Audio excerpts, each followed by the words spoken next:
സ്വാഗതം ചെയ്തുകൊണ്ട് അധ്യക്ഷനെ ക്ഷണിക്കുന്നു. ഉദ്ഘാടനം ചെയ്യാൻ പറ്റിയിട്ടുള്ള രാജേന്ദ്രയിൽ രാജേട്ടനും അതുപോലെ ദയാനന്ദട്ടൻ ഇവിടെ എല്ലാവർക്കും നന്ദി. ഇതിന്റെ കാര്യങ്ങൾ നമുക്ക് വിവരിക്കുന്നതിന് വേണ്ടി മണ്ഡലം പ്രസിഡന്റ് ക്ഷണിച്ചു കൊടുക്കുന്നു. ഇന്നത്തെ യുവമോർച്ച മണ്ഡലം പ്രസിഡന്റ് കിരൺ, സുഹിൽ, ധനീഷ, ഇവിടെ എത്തിച്ചേർന്ന പ്രിയ സഹപ്രവർത്തകരെ സാദര നമസ്കാരം.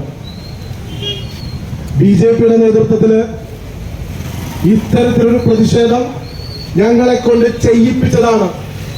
ഇന്നാട്ടിലെ ജനങ്ങൾക്ക് വേണ്ടി ഭാരതീയ ജനതാ പാർട്ടിയെ കൊണ്ട് തെരുവിലിറക്കിയതാണ് ഈ വടക്കേക്കാടിലെ കോൺഗ്രസിന്റെ അഴിമതി.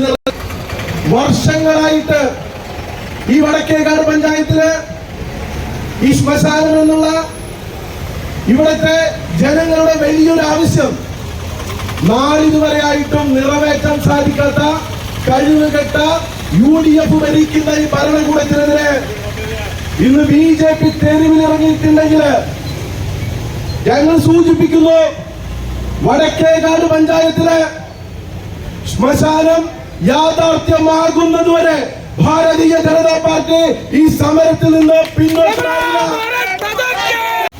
കൃത്യമായിട്ട് പണം എന്തിന് ഇത് പുറത്തു പറഞ്ഞ് പ്രതിഷേധം നടത്താതിരിക്കാൻ CPM-ന്റെ നേതാക്കളും പണം കൽപ്പിച്ചിട്ടുണ്ട് കോൺഗ്രസിന്റെ നേതാക്കളുടെ കയ്യിൽ നിന്ന്. അതുകൊണ്ട് ഞാൻ പറഞ്ഞത് കോൺഗ്രസിന്റെ CPM-ന്റെയും അഡ്ജസ്റ്റ്മെന്റ് നടക്കുന്ന സ്ഥലമാണിത്. ഒരുപാട് പാവപ്പെട്ട നിക്ഷേപകര് കഴിഞ്ഞ ദിവസം ഞങ്ങളുടെ പാർട്ടിയുടെ അടുത്ത് നേതാക്കളെ കാണാൻ വന്നിരുന്നു. കഷ്ടപ്പെട്ട് അവർ അധ്വാനിച്ചുണ്ടാക്കിയ തുക ഈ കോൺഗ്രസ് ഭരിക്കുന്ന വടക്കേക്കാട് ബാങ്കിൽ നിക്ഷേപിച്ചിട്ടുണ്ട്.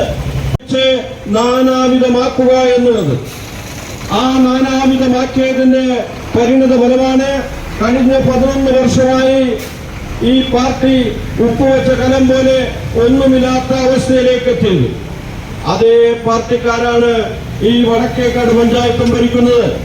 വടക്കേക്കാട് പഞ്ചായത്തിന് ഭരണസമിതിയെ തെരഞ്ഞെടുക്കുമ്പോ ഇവിടെ രാഷ്ട്രീയമല്ല ഞങ്ങൾ സുഹൃത്തുക്കളെ പറയുന്നത്. ഒരു ഭരണസമിതിയെ തെരഞ്ഞെടുത്തു കഴിഞ്ഞാൽ ആ ഭരണസമിതിയുടെ ഉത്തരവാദിത്വം എന്ന് പറയുന്നത് ആ നാട് നല്ല രീതിയിൽ ഭരിച്ച് അവിടുത്തെ ജനങ്ങൾക്ക് ഉപകാരപ്രദമുള്ള ആളുകളുടെ അവരുടെ ശവം മറവ് ചെയ്യുന്നതിന് വേണ്ടി സംവിധാനം ഒരുക്കണമെന്നാണ് ഞങ്ങൾ ആവശ്യപ്പെടുന്നത്. ഇതിന്റെ തൊട്ടപ്പുറത്ത് വടക്കേക്കാട് ശ്മശാനം എന്ന് പറഞ്ഞുകൊണ്ട് ഓരോ സംവിധാനം ഇവിടെ നടന്നുകൊണ്ടിരിക്കുന്നുണ്ട്. ആ ശ്മശാനത്തിൽ ആളില്ല. മാത്രമല്ല, കഴിഞ്ഞ കുറെ കാലങ്ങളായി ഭാരതീയ ജനതാ പാർട്ടി സമരത്തിൽ എത്തിപ്പിടിക്കുന്നത് നേരത്തെ രാജ്യം പറഞ്ഞു, ഇവിടുത്തെ മുസ്ലിങ്ങൾക്കും അതുപോലെ തന്നെ മറ്റുള്ള ആളുകൾക്കും അതിനിവിടെ സംവിധാനമുണ്ട്. പക്ഷേ പാവപ്പെട്ട ഹൈന്ദവൻ അവനവന്റെ ശവം മറവിയുണ്ട്. ഒരു രാജ്യത്തെ പ്രധാനപ്പെട്ട